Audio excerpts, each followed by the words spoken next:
Today, we're going to show you how to pair your foot pedal to your Garmin Force Trolling Motor.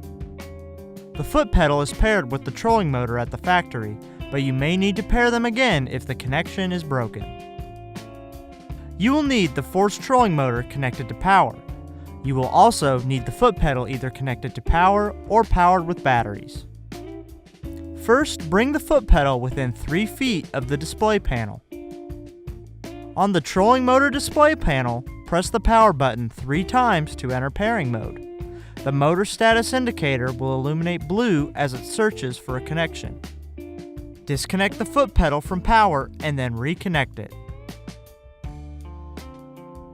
Within 30 seconds of powering the pedal back on, press and hold the anchor lock button until the pedal status LED illuminates blue.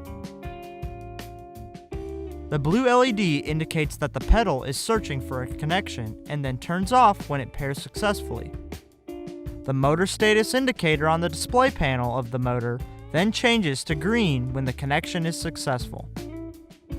And that's it! For more help, please visit support.garmin.com. Thanks for watching.